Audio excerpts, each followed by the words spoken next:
If you get in the habit of overspending, you've always got credit card debt at 23%. There's absolutely no way to get ahead. Play that back. If you've got credit card debt, you're not getting ahead. It's impossible. How do you know when you have enough money?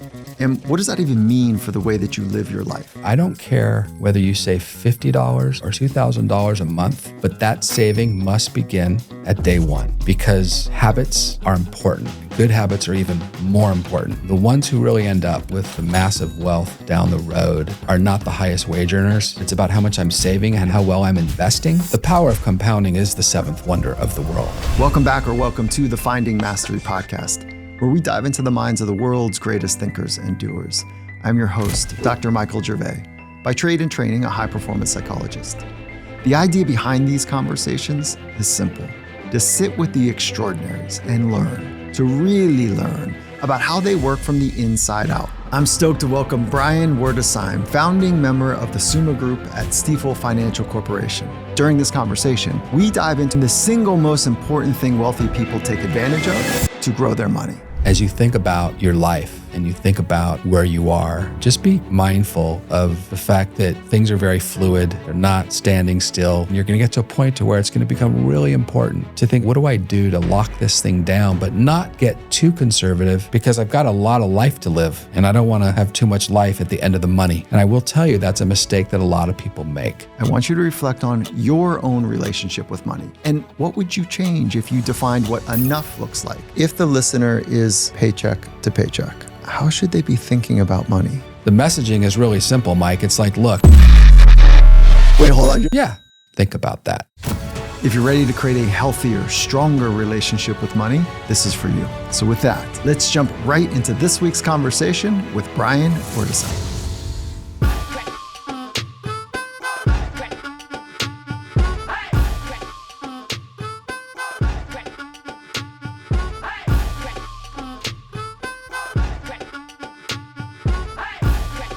All right, Brian, here we are. This is going to be fun because we know each other and we've known each other for a long time. And I really respect you and how you work with managing wealth and building wealth for other people. So what a great time to have a conversation about money in the current climate that we're in right now. It is. And, coming into, 2025, there were already some serious issues with regard to uncertainty about a new administration, control of the House, the Senate, somebody new in the Oval Office. And so that kind of picked up steam as we got into the year. Now we all know that there's major conflicts around the world. There's geopolitical uncertainty. There's economic uncertainty. Who knows what the next move is by the Fed. So we can wake up every day and think about another problem. But I will tell you, Mike, it's not that much different today than it's been in the past. And I think it's timely because I think the most successful people as it relates to investing understand that while it always feels different, there's a beginning and a middle of an end, but whenever we're into a new situation like the pandemic or 9/11 or some other major crisis, 2008, it always feels different. But, I'm a glass half full person. And so my job is to keep people sane. And it's not always easy. Especially when it comes to something as intimate and overwhelming for many people as money. So, okay, let's just start at the beginning. How did you get into this field? And wait, hold on. Before we say the field, define the field, and then let's get into how you got here. Yeah, look, the field, field of wealth management, it covers so much. And there's a lot of ways to be involved in wealth management. And, one of the reasons I did get into it, because at the time, which was back in the early 90s, there were some systemic changes that were going on that excited me. And I think, part of the question that you probably have is, how did this all happen? Well, I think the other side of that question is, well, why didn't it happen right out of college? Because it didn't. For you? For me. Mm-hmm. I actually did not want to go into the financial services area right out of college for a bunch of reasons. Number one, my father was deeply involved in financial services, but not in the way I am, more from an M&A, corporate finance, investment banking, deal side. And when he was in the business— Did he work inside a corporation or is he putting deals together?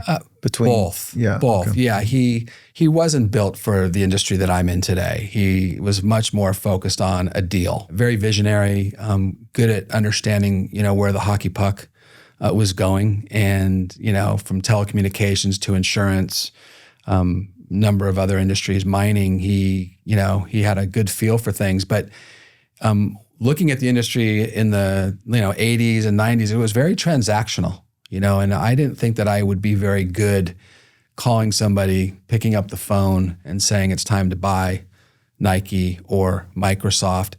I wanted to be in a business where I could have a greater impact on their wealth long term. And so what happened is Wall Street was going through some pretty good changes, very positive changes. I was in the printing industry. My brother was already in the business, and I'll never forget the call that I got one day from my brother and my dad, and they said, "Hey, we think that this is something you should take a look at." I flew down to Los Angeles. I was living in Seattle, Washington at the time, and I came down and I said, "You know what? This makes a ton of sense. Let's do this." And technology was changing, access was changing. Gaining access to more of an institutional type of money management was becoming more prevalent. So the individual investor could invest like an endowment, the Yale endowment, Princeton endowment, things like that. And that excited me because I never wanted to be transactional. I wanted it to be relation-based. I wanted it to be holistic. And that made a ton of sense to me. When somebody thinks of wealth management, how should they think about that role that you inhabit in people's lives? Wealth management takes on a life of its own depending on where somebody is in their life, right? And, what they're really looking to do is create a level of wealth that takes care of themselves and their family, and maybe even multi-generational if they're so fortunate. As somebody walks through their lifetime, there's the accumulation phase. So if you're a wealth manager, you've got to really dial into these various stages of somebody's life at a high level, right? If somebody's in accumulation mode and they're younger, then that means they should probably be taking on some more risk. As they move into preservation mode, maybe they need to dial that down. Maybe they're more focused on income. And then the families that are really thinking well out into the future, and there's a lot of famous families over the years that have done an incredible job of preserving the estate through advanced estate planning, like the Kennedy family, which is a legendary example of how a family's been able to maintain massive wealth for multiple generations. But as I think about my role, I've got to be able to understand how somebody thinks about all these things at these different stages.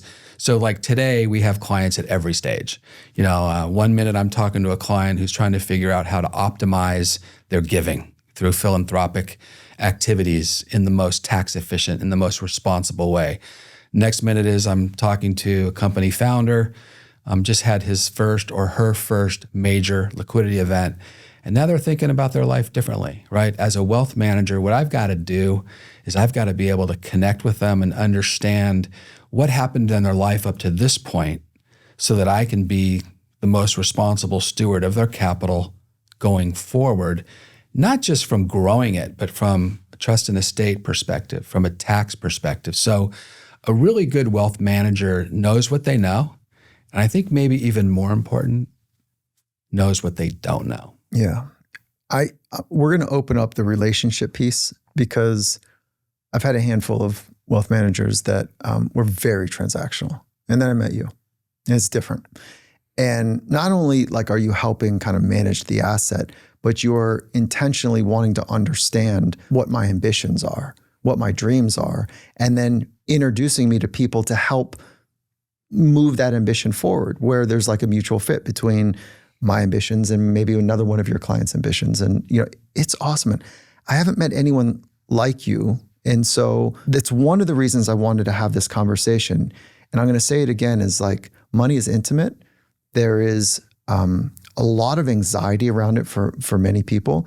And there's so much changing underfoot. I just want to ground a handful of key principles that are really important for people to be better with money. And so that's why I'm asking you, what was growing up? Are you fluid in this language from age 6? And it just is the air you breathe and it's super simple? Because you make it seem simple to me. But sometimes I got to say, wait, say it again. What does that mean? Wait, what what is that again? Because I'm not anywhere near your proficiency. So I want to just make this really simple for the listener that is trying to understand what to do with their money right now. So when I just give you that last little bit, where do you go? How should we be thinking about money right now? Yeah. So Mike, look, there's a lot of stuff going on. And, as long as I've been in this career, I can know one thing for sure. There's always stuff going on. It's really refreshing to hear you say that. It's not really that different. And it settles me down knowing that you've been thinking about money strategies for a long time. And it does settle me down a little bit.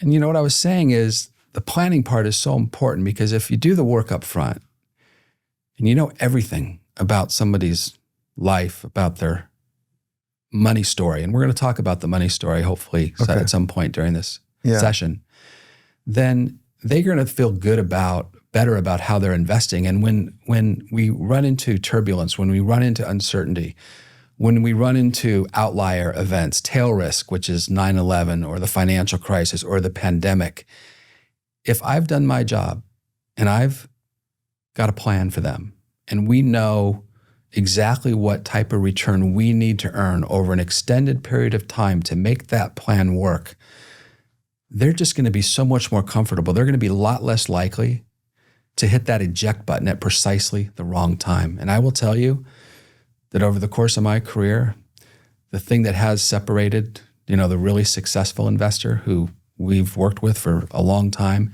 and the one who hasn't been successful, it's that they trust you. They believe that you know what you're doing, and they know that you've done your homework to the extent that their plan speaks to their unique set of circumstances from every possible angle, from a return perspective, from a tax perspective, and from an estate planning perspective. And that gets people through periods like we're living right now. And I got to tell you how many conversations. Okay, there's probably two things that I hear here. One is your job is to help people manage or build wealth, right? By advising on where to place the money, long-term, short, I don't know, lots of strategies that you deploy for that. And what I hear you saying is your best clients are the ones that trust you. And I go, wait, hold on. Am I just abdicate? Because I do trust you uniquely, but this is not about people becoming your client. This is about the relationship between money for somebody. And now I've worked really hard and I'm going to give you my money. And now you want me just to trust that you're going to do right with it. But I don't know, how do I know how to trust you? Right? Yeah. Or how do I know how to trust a wealth manager and not be like, look, I just worked, let's say we're new. I worked 2 years or 20 years, or I've worked 30 years and I'm making a shift to a new relationship with somebody that's going to manage or help build wealth. How do I know how to trust them? There's a playbook for this, and I've written about it. And, think about being in the position where you've just come into material wealth for the first time in your life. And now you've got to go out and you've got to go hire somebody. You've got to entrust somebody with this wealth. There's a process, and there's a right process and there's a wrong process. And so, what we do, and I can speak to not just the Summa Group, but I can speak to— Which is your company? Which is my group within a larger financial institution, Stifel. Mm-hmm. What we do is, again, like I said earlier, we're trying to uncover, the real meat, the real things that are going on.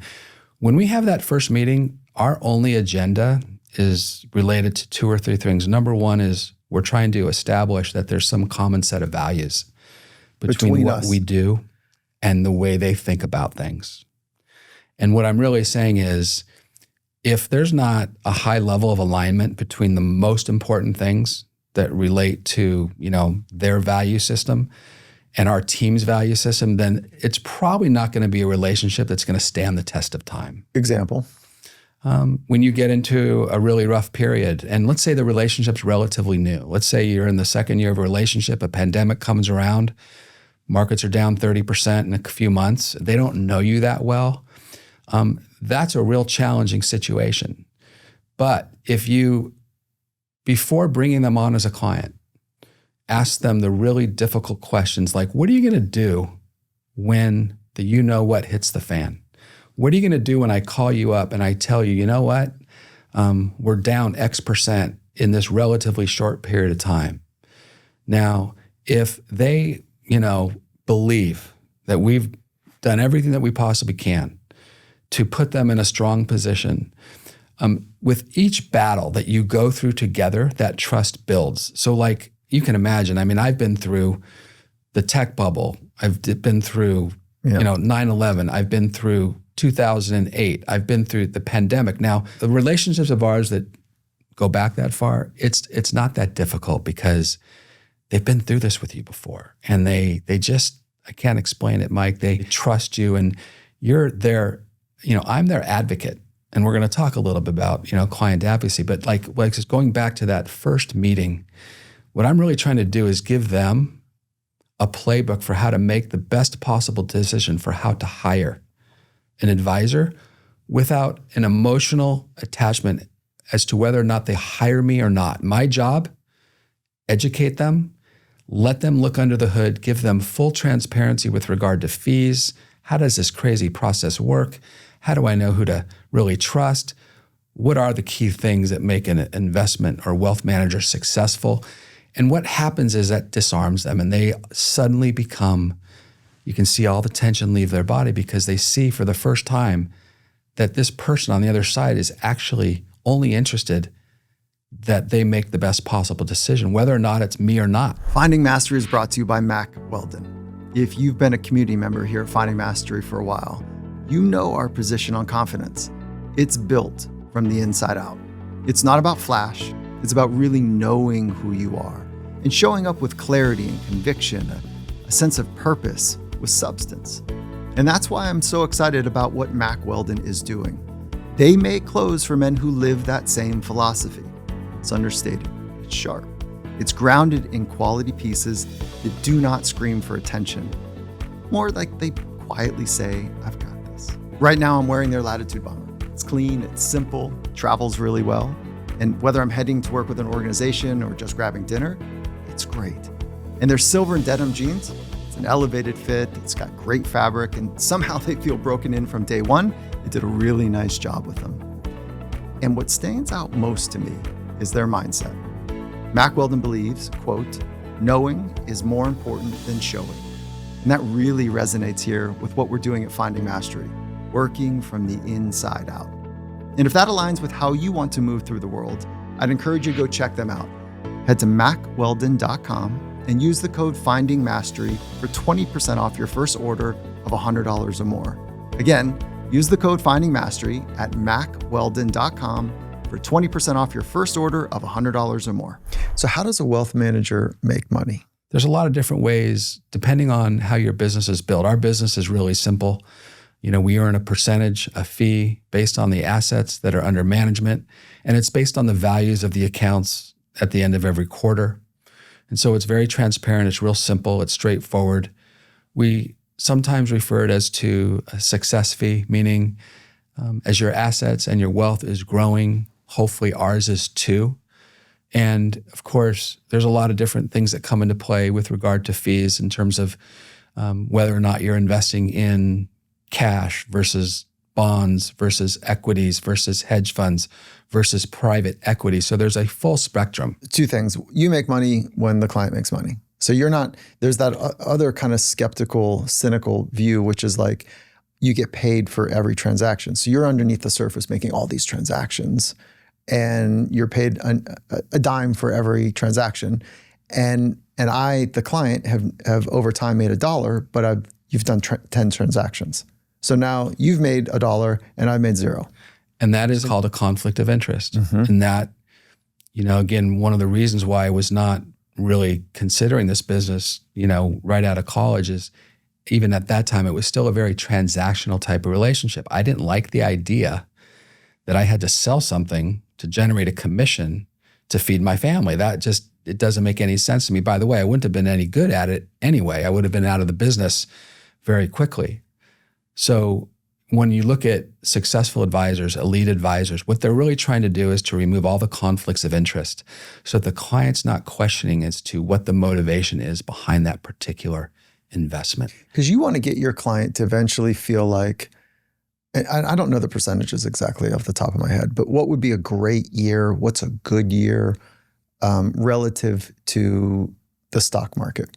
Mike, that's a really delicate, good, tricky question, because when you're a planning-based group like Summa, we're solving for the client index. We're not solving for the S&P 500 index. What's the client index? Client index is the number that they've got to generate over an extended period of time to make their financial plan work. Mm-hmm. So if they give me $10 million and they tell me, look, in 10 years, this is what I'm trying to accomplish, my job is to reverse engineer that number into an allocation that speaks to, again, all aspects of their financial life from a tax, trust and estate, and wealth management perspective, which is not an easy thing to do. So when you ask me, like, what's a good year? What we tend to do is attempt to live in a narrower range of possibilities. So most of our clients, the mentality of someone who just inherited a bunch of money, or the mentality of a divorcee, or an outspouse who just went through a tough situation, he or she is not really thinking about how much they can make. They're thinking about, how do I manage this so that I can get to where I need to be, but never subject the capital to what we call permanent capital impairment. That's a funny word that I like, but it's basically a way of saying, look, if I take $1 and now it's worth 50 cents, I got to earn 100% just to get back to break even. Yeah. That is a game that nobody wants to play, but it's a game that a lot of advisors do play, and it's not going to ever lead to a good outcome. So when you think about just in general, this term financial advice, who needs it? Is this just for the wealthy? Is this just for people that have 10 million in their bank account? Like, help us like understand how to relate to your unique industry before we get into some interesting solutions. Look, I think you can make a strong argument that somebody who's not necessarily a high wage earner, or somebody who didn't inherit money, or somebody who doesn't have vast resources needs a financial advisor more than the person who just created this, fairly outsized liquidity. So what's important is to find the right fit. Not all advisors are created equal. Not all advisors are comfortable working with large estates. Over the years, like when I first got into the business, the definition of a perfect relationship has changed, right? When I first got in, if you had a heartbeat, I was probably going to try to convince you why you should be my client. Today, because we're mindful of keeping the promises to our clients, we can't bring on every client. We've got to have a threshold. It's not meant to discriminate. It's just meant to make sure that we maintain the quality of what we're delivering and keeping the promises that we make to our clients. You've got a target community, and somebody else in your industry would have, look, if you've got $100,000 in your bank account, it's a good client fit.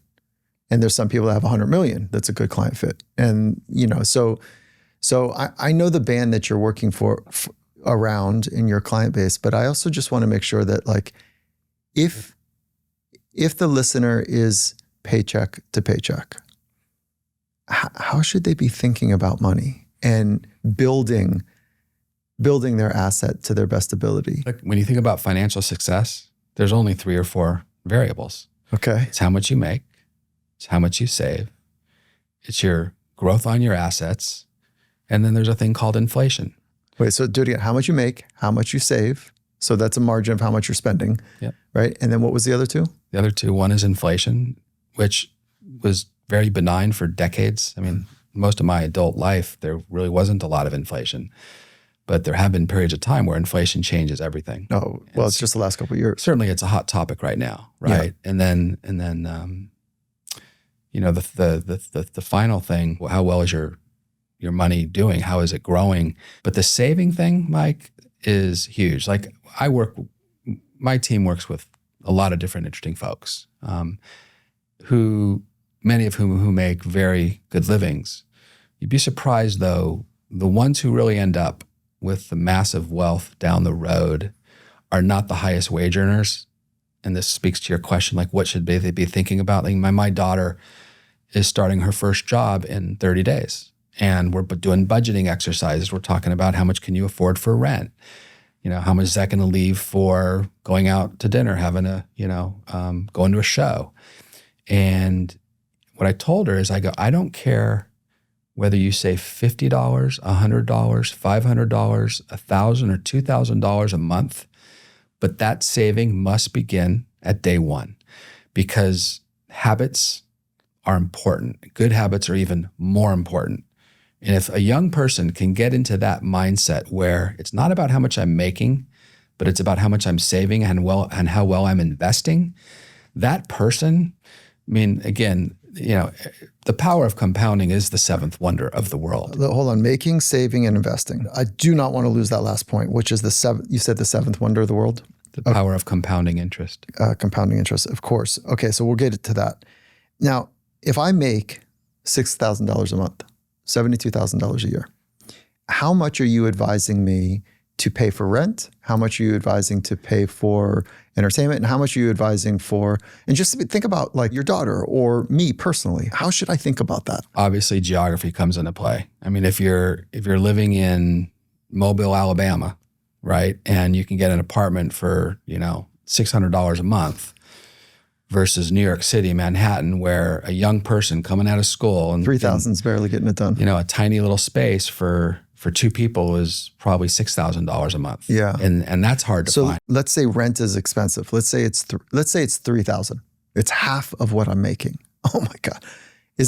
Where do you go from there? Do you say, oh boy, we got an uphill battle? Or do you say, we can do it. We can make that work. When you're young and you're just getting started, I always want to err on the side of conservatism. I don't want to. Now's the time to play though. No, I know, but no? You're going to have to exercise some discipline, and you're going to have to find ways to just deal with it. Because I think in many respects, that serves as motivation, to save more, make more, be more focused on your career. So you don't want to do percentages right now. You don't want to tell me, but I've always thought like 30% for rent. This is when I was starting out, and this is how I'm going to advise my son. If you can do 30% for rent, I think you're onto something. If you can do 25 to 30% of savings, I think you're onto something. Is this close? It's close, yeah. So like, let's say you're in your first job, and let's just say hypothetically you're making about $7,000 a month, and maybe that converts to $5,100 net after tax. You're not in a huge tax bracket. You're taking home $5,100. Okay. So you got $5,000. Let's just do it easy. $5,000 in your bank at the end of every monthly paycheck.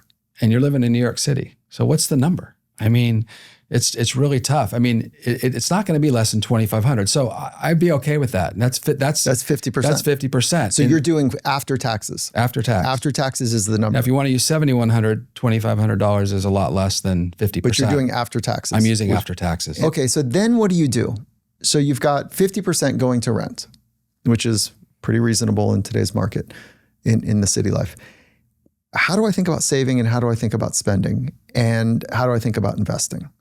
So just do broad strokes here. Well, look, again, you don't want to inhibit or live a lifestyle that's not enjoyable. I mean, you want to be able to do the basic things, but my general message to young people is to be really conservative with your spending and to not buy things that are not going to appreciate.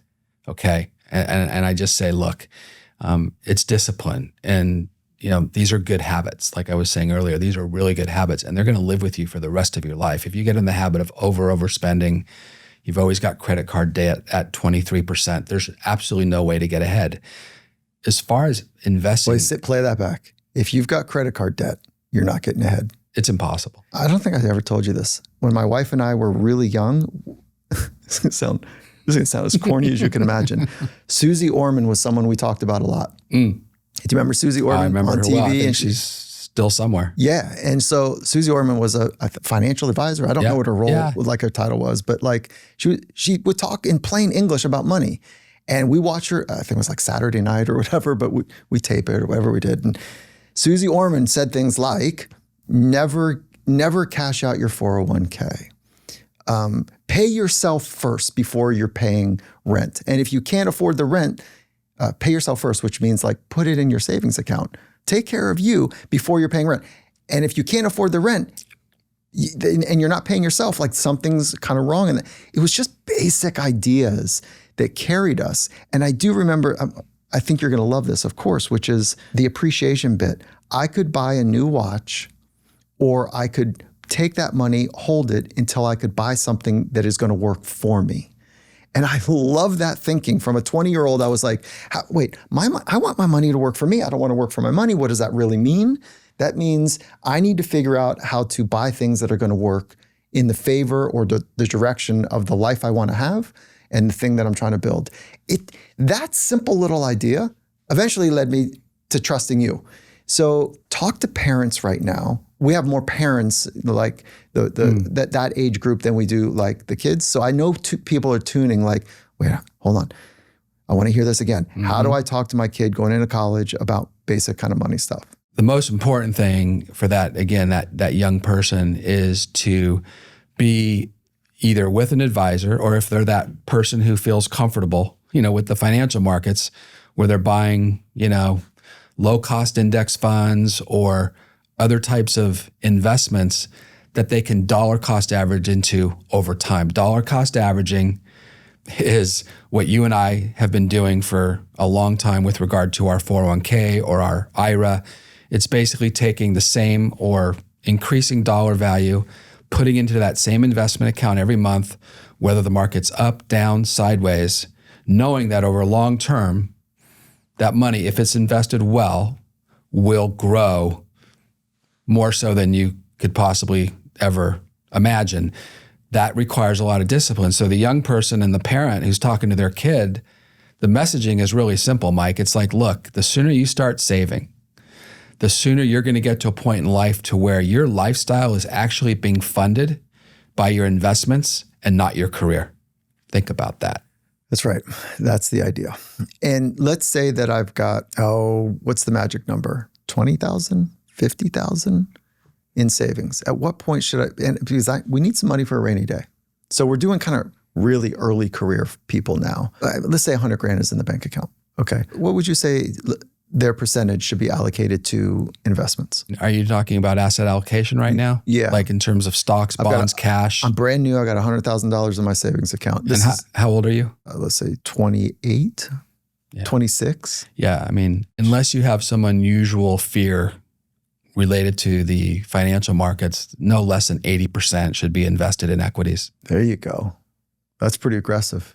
20,000 in cash. 20,000 in, income. There's a lot of different types of because you're still making bonds. Money. You're just doing it differently, right? You're thinking more that as a kind of a place of stability that's not going to have as much volatility. It's not going to have as much return. But in the short term, if there's a disconnect, if there's, downward volatility, that investment will actually mitigate some of the downward pressure on your portfolio. But again, the reason I say that number, 80%, is because when you have a long-term time horizon, when you look at asset classes, the range of volatility changes based on what time period you're looking at. So when you look at that's why you asked what a 5-year or a 10-year or a 20-year period, things become much more predictable. But in the short term, all bets are off. In the long term, if you study capital markets, if you study stocks, bonds, and all the other things that we can invest in, the predictability goes up huge when you extend the time horizon. So the greatest thing that a young person has on their hands is time, because they can withstand the periods of time that you and I have been through. They're not really thinking about it the same way. But if you're older, you can't put 80% of your net worth in stocks. Okay. I'm not sure many graduates are going to have 100 grand in their bank account, but like they've been chipping away. They're kind of out in the world a little bit. So maybe, I like that you asked the age. That being said, can you convince me that the investment in the market is a better investment than real estate, is a better investment than holding cash and investing in other businesses versus investing in myself and the business someone wants to build?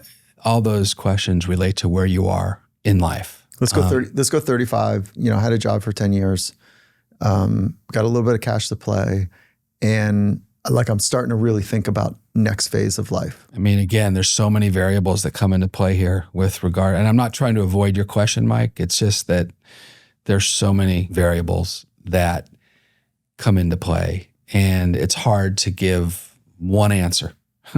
to even that scenario that you described. Because, if somebody wants to have $1 billion, down the road, that playbook is completely different than somebody who's just looking to maintain kind of status quo. Like I have a friend who was one of the most conservative people that I've ever met. Went to work for a big accounting firm right out of college. His net worth today is north of $25 million. He never was comfortable taking a lot of risk, but he loved the certainty of knowing that if he did his job and he became a partner someday at a major accounting firm, that he was just going to be okay. Now he was exceptional and he recently retired. But when I think about that guy versus the serial entrepreneur who's going to not just have one major liquidity event, but they're going to have 5, his mindset or her mindset is totally different. If you're working for a big corporation and your paycheck isn't really going to go up too much or fall too much over a long period of time, you really got to be on your game. I mean, you've got to really think about all these things that we've been talking about: saving, investing well, taxes, because there's not going to be that outlier event. Finding Mastery is brought to you by Felix Gray. And one of the biggest challenges we face today is our sheer amount of screen time. It messes with our sleep, our clarity, even our mood. And that's why I've been using Felix Gray glasses. What I appreciate most about Felix Gray is that they're not just another wellness product. They're rooted in real science. Developed alongside leading researchers and ophthalmologists, they've demonstrated that these types of glasses, they boost melatonin. They help you fall asleep faster and hit just a little bit deeper in the stages of rest. And when I'm on the road, bouncing between time zones, slipping on my Felix Grays in the evening, it's this simple way to cue my body to wind down. And when I'm locked into deep work, they help me stay focused for longer without this digital fatigue that starts to creep in. Plus, I think they look great. If you're ready to feel the difference for yourself, Felix Gray is offering all Finding Mastery listeners 20% off. So just head to felixgray.com and use the code FindingMastery20 at checkout. Again, that's spelled Felix, FelixGray.com, and use the code FindingMastery20 at felixgray.com for 20% off. How do people that are in debt out of college, how do you, and they're just getting going on they got a nice little job. Do you suggest because the interest is so low on the debt that they've taken for student loan, to pay the minimum and then maximize the investment in the market, with a wealth manager? Or how would you just that little pivot there? Yeah. So look, and again, or pay that thing off. Yeah. I mean, I'm a big fan of getting rid of that student debt as soon as possible. Psychologically. I mean, I was talking to a client the other day. Daughter went to veterinary school for forever, accumulated pretty significant student debt. It's down to now about $30,000 or $40,000. Do you know what a private institution costs per year? I know you do because you and I talk about it. Per year, private institution is somewhere around $100,000 a year. Well, look, you take that number times 4, right? And if you're in the highest tax bracket, you basically have to make $800,000 to pay for one child's education at a private university. That's the math. This is why people are pissed. They're like, how does it make sense for me to make almost $1 million to send my kid to a 4-year college, good experience, and I'm spending $400,000+ and they don't have anything yet. And they Mike, don't even have a job. Look, and again, you're talking about the upper range of what a 4-year education costs, because we're talking about a private institution. We might be talking about, USC or some of these other schools, Ivy League school or whatever. It's very expensive. And that's a whole other conversation about, does it still make sense for a young person or a family to invest that much money into a college education? But obviously there's vehicles that people are aware of that allow for savings, for compounding money tax-free, and then pulling the money out tax-free. Yes. This is, so someone advised me early on, 529 is the way to go as soon as your kid is, 6 months old, maybe even earlier, I guess. I don't even know if you can do it before they're born. Probably not. They need a social security number probably. There's tremendous flexibility and creativity and latitude with regard to how you can engineer the whole 529 strategy for your immediate families, members, your extended family. Oh, extended even. Oh, like people who have a lot of money who are trying to figure out how to reduce, the size of their taxable estate. In theory, they could set up multiple 529 plans to get that money out of their estate. They can pre-fund them. Depending on the state that the plan is set up in, it can be anywhere from a couple $100,000 to a few $100,000 where you're front loading it. And let's just say little Johnny doesn't go to college. That asset is actually transferable to another family member, and not even just an immediate family member, which is, when you think about it from an estate planning standpoint, it's pretty powerful. And worst case is, let's say that there's nobody that wants to go to college and that money is sitting in that 529 plan. The worst case is you pay a 10% penalty after it's been growing for 18 years, tax-free, and you bring it back into your estate. So that's not a bad outcome. So no, the 529 plan, I think, I used it extensively for my kids. It was very, very effective. Great way for savings, great way for families to think about saving for college. Very cool. Yeah. Okay. So what are some interesting little commercial books that you would hope I read, and obviously people in our community? A lot of people believe the greatest book ever written on the subject of creating wealth is Think and Grow Rich. I love that book. You think that that's one of the really important books for all of us to read? Yeah, that's a multi-generational, has concepts and principles and stories that will stand the test of time forever. Good. I'm going to put it back on my rotation to revisit that. There is another book that I loved when I read this when I was just getting in the business. It's a little bit difficult for most people to read because it is a little bit technical, but it's The Intelligent Investor, Benjamin Graham, who's one of the classic value investors, really kind of the driving force behind a lot of Warren Buffett's investment principles, being a value investor. Really great book. I mean, it really teaches you about how to buy stocks, value stocks in particular, fundamental analysis. What is a value stock? A value stock is something that is trading below its intrinsic or book value for various reasons. It might be because it had a bad quarter. It might be because the industry as a whole is suffering. People like Warren Buffett are notorious for being able to identify great companies that might be going through a difficult period, and he would rather pay 50 cents for that stock as opposed to the dollar that maybe he thinks it's really worth. And so buying it at a discount means he's got this built-in margin of safety. That's what value investors do. Okay. Go back to compound interest being the seventh wonder of the world. When I first learned about this concept, I was like, oh my goodness, I got to be in that game. So can you break it down so it's super simple? And for folks that already know this, like they'll be like, yep, nailed it. But for folks that are like early on trying to understand how to generate wealth and what to do with their money right now in a VUCA environment, a volatile, uncertain, complex and ambiguous environment, which what we're in, how to be thinking about using compounding interest. So here's just a really basic illustration, Mike, that will allow anybody listening to understand why this is such a powerful force of nature. So let's say let's just use $100,000 as an example. And let's just say that you invest that money into a diversified portfolio. And let's say that after year one, it's up 10%. So I've given my money to you because you manage a diverse portfolio for me, and it's up 10%. Right. So let's not get into the taxes, whether this is a retirement account or a taxable account, but let's just assume, let's take taxes out of the equation for the sake of this conversation. Yeah.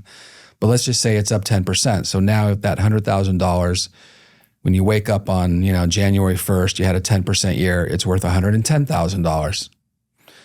Okay, let's say that in year two, and I'm using not a overly optimistic scenario, but let's say in year two, it's up another 10%. Well, you're not applying that 10% to that original $100,000. You're applying that 10% to the $110,000.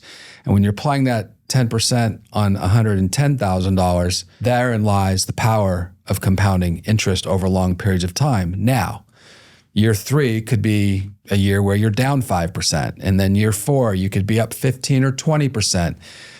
again, the predictability of what your return stream is going to be is difficult. However, if you've got a plan and you're growing this money responsibly and you're invested in a high quality way, the long-term trend has always been up.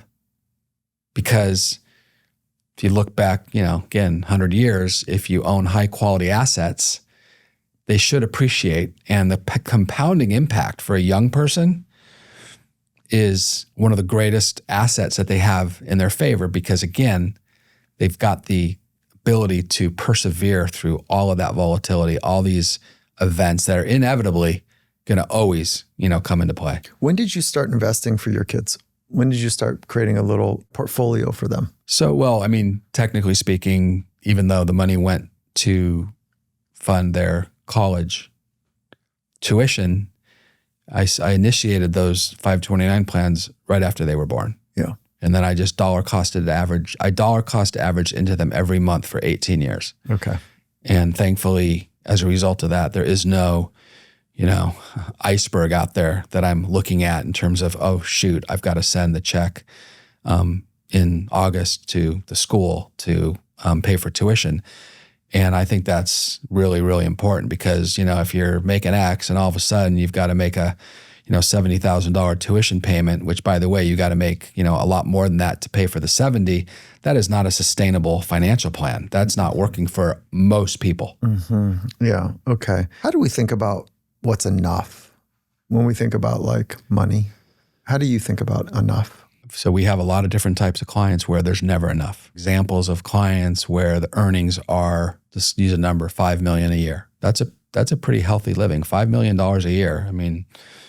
It would be hard to imagine how you could possibly outspend $5 million a year. Now, $5 million is really, not really for some of these kids. $5 million is really $2.5 million. But again, if you're making $5, you're making $5, you're keeping $2.5, and you divide $2.5 million divided by 12. Do the math on that. How do you spend more than that in a month, right? Sadly, there are people who are in that exact situation, but their spending exceeds that $5 million a year salary. And as a result, they don't have the ability to invest. They don't have the ability to do all the things that, they should be doing with that money. And the estate isn't going to grow ever. It's going to, in fact, be depleted, and there'll become a point in time where, the chart has a crisscross on it, which is the intersection is where that spending and that income are moving in the wrong direction. And then when the income stops, they've got a problem, and it's not really a solvable problem. You just described many, if not a majority of professional sports people. Which is a tragic experience for so many, because they make millions in the short career that they're in the league, and then afterwards are like, man, my money's gone. It's brutal. It is tragic to see. But so you don't think about money enough being like this end game dollar. When you get 1 million in your bank account, when you get 1 billion in your bank account, whatever the numbers are, you don't think about end game. You think about it differently. It is. Well, it's a world of relativity, really. When you think about income and lifestyle and spending and investing, again, it's not how much you make, it's how much you save. But it's not actually how much you save, because if I just put all my money, my cash into my bank, yes, true. I'm making the assumption that the savings is getting invested. That's what you're doing. Oh, okay. When I say saving, I mean that you are actively pursuing investment opportunities, whether it's real estate, stocks, bonds, and other asset classes that are, widely available to people. So when I say savings, I'm not saying go put it under the mattress or go buy a money market fund. Money market funds, 4.5% today, not bad given where we're coming from, but that's not a investment plan to put all your money in cash no matter what. With people's lack of trust in institutions right now, there's a real cynical, skeptical narrative about, I don't know what to trust. Institutions writ large have lied, let us down. There's a corruption. I don't know what to do. That is a generative kind of populist idea that is part of the narrative. How do you convince, I know this is not your job to convince somebody, but the listener's like, man, why would I put money with somebody like money? Cash is going to be gone. Are you kidding me? We're all going crypto. And at any point in time, the whatever government can freeze all our assets, but they can't do it to crypto. How do you think about that? Do you say, I don't know, you know where I'm going about this mistrust is kind of the big question. There's a couple things. Like now, mistrust, are you speaking about what happened back in 2008? Because that was a problem, right? These big banks leveraged their balance sheets, and we had a massive deleveraging process that forced the liquidation of everything and anything. It didn't matter if it was high quality or low quality. So, if you were at a banking institution, and even Goldman Sachs ran into trouble, I mean, it basically had to be bailed out by Warren Buffett and others, which was unbelievable. One of the greatest investments he ever did was when he went in there. That was a good day for him. That was unbelievable. He leveraged his assets to help out an incredible institution in a compromised situation. Yeah, I'd like to know what his IRR was on that transaction. IRR stands for? Internal rate of return. But let's get back to, this nihilism, this I don't know what to believe. Yeah, no. So, I mean, the good news is that today, even though there are major concerns with regard to budget deficits, federal deficits, Social Security, Medicare, Medicaid, entitlement programs, some of the smartest people that I talk to on a regular basis say that that's the thing that we should really be concerned about, because there will be a tipping point in which there's a point of no return. With $35 trillion and $1.8 trillion last year alone being added to our deficit. That's our number, 35 trillion. It's north of 35 trillion that we owe, which we owe. And that's a big number, and gets kind of scary when you start to think about what happens if we get into a rising interest rate environment where the U.S. Treasury is forced to sell bonds that are paying out really high rates of interest. That's not a good scenario. But even like when you look at entitlement programs, Social Security, Medicare, Medicaid, all these things, the problem there is that the generation today that's feeding and putting money in isn't enough to sustain the amount of money that's actually being taken out by the generation, even people who are now retiring.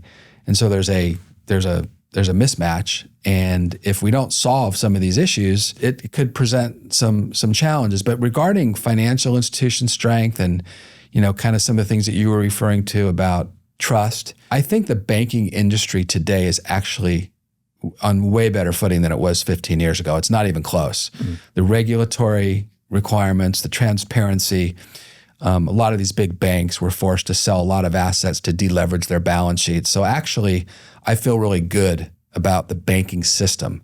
Now, trusting an administration or trusting, things that we can't necessarily control, we could, have a conversation about that. But I think most investors today should feel pretty good about the strength of the banking system. I mean, there's not a dangerous level of leverage within the financial system today compared to other periods of time. Okay, so what would you want?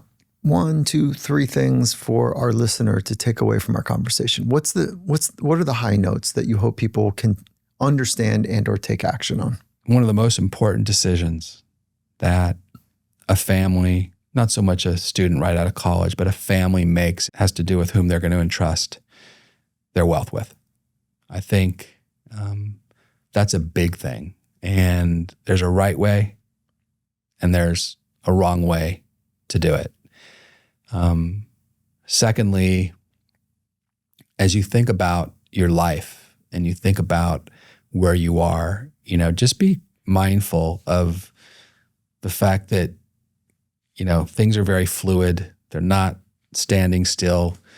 If you're in your 20s and 30s and 40s and 50s, you really are in kind of accumulation mode for the most part. Now, some people like Mark Zuckerberg, think differently about that because they went from being in growth and accumulation mode to something totally different.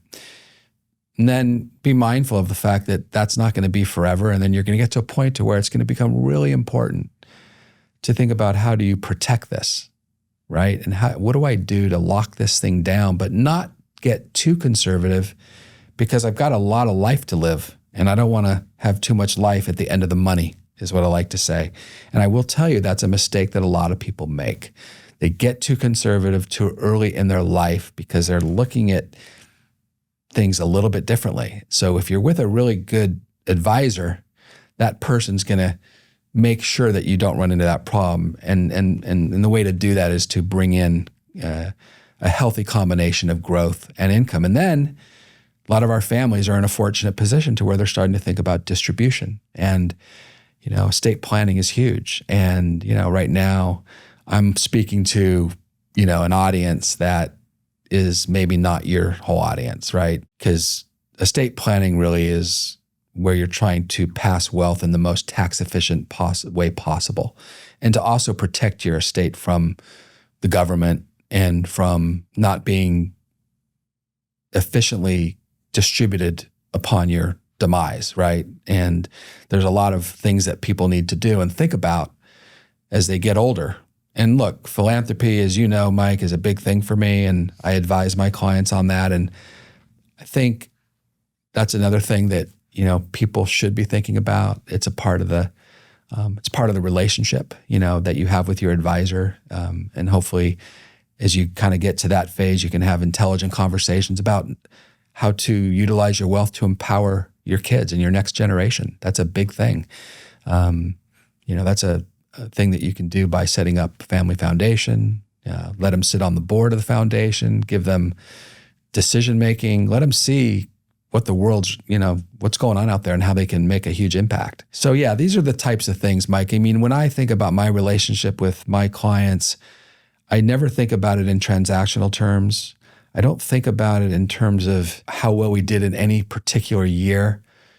We are advocates, and because we have set this high values alignment, the ability to advocate and connect the dots for these clients to make sure that they can check those boxes is huge. And I think that as you build your balance sheet, as you build wealth, make sure that you're working with somebody who quantitatively and qualitatively understands every aspect of your financial life. I'm concerned for you. I think you're going to get a lot of calls or emails. So I'm sorry for that part of this conversation, because I don't want to inundate you with, our community. But I mean, at the same time, I want people to understand what great sounds like and feels, and, that's what I wanted this conversation to be about.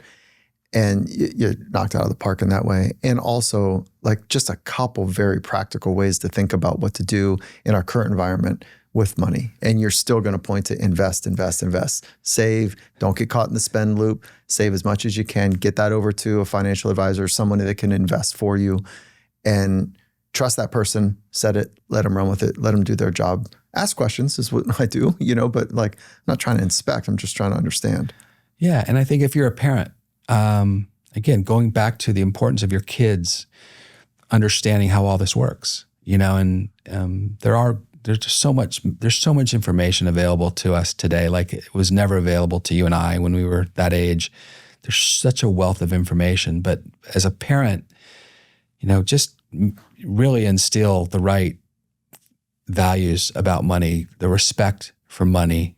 And there's a lot of ways to do that. But I just think that, as a parent, and me being one of a 20 and a 22-year-old, I'm dealing with this right now, where I've got a kid in college, I got a kid starting their first job. We're talking about money for the first time in a real, deep, practical, real sense. I love talking to you and Lisa and Grayson. And, the call we did the other day was amazing, where he was asking some great questions. Yeah, this is fun. So the listener wouldn't know this, but my son is a teenager, and you said, hey, let me get him started. And I was like, really? So you've been treating him just like your wealthiest client that you have. It's been awesome. And he's been loving it.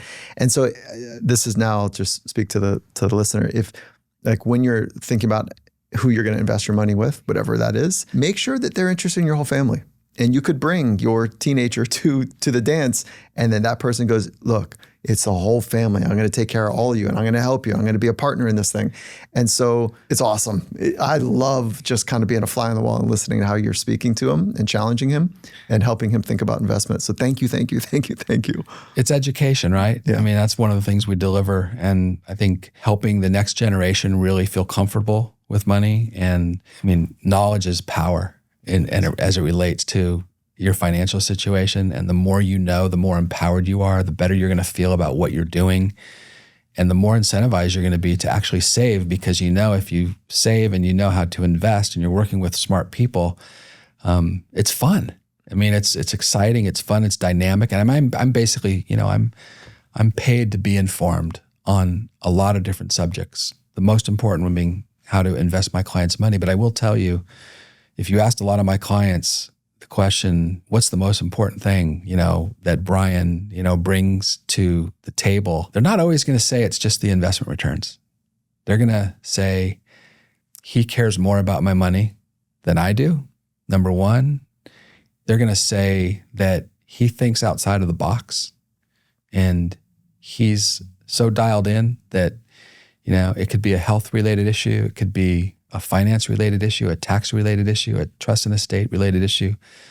That's kind of where you really move the needle in the game of life for these people. They're not waking up every day concerned about whether they're earning 9% or 10%. They want to know that everything is kind of locked down, that there's this ring fence around every aspect of their financial life: tax, trust and estate, financial planning, wealth management. And when they have that, that's when they sleep at night. That's when they really sleep. Amen. I agree with you. And I'll tell you, you are rock solid in what you do and your team is great. And so anytime I've got issues or concerns or questions, your team is like, oh, look, this person, or let me answer that for you. It's just been awesome. So again, for the listener, I want you to hear and feel, and if you're watching, see what great looks like. Thank you for being an emblem. Thank you for representing Summa Group in a world-class way and our family in return. Appreciate it. Thank you for all that you've done for our family and for now the broader Finding Mastery community.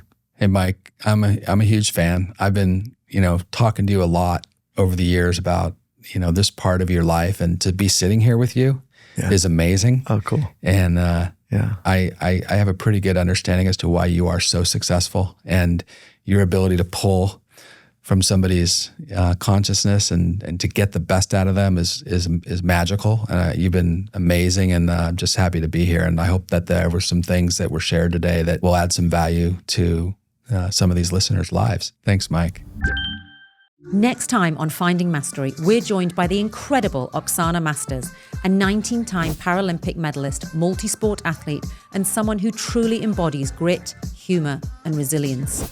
In this episode, Oksana and Dr. Gervais dive into the mental skills that have powered her from childhood adversity in Ukraine to standing atop global podiums, and what it really takes to rewrite your own story. This is a conversation about facing hardship, but also about laughter, luck, and finding your light. Join us on Wednesday, August 20th at 9 a.m. Pacific for an inspiring and candid conversation.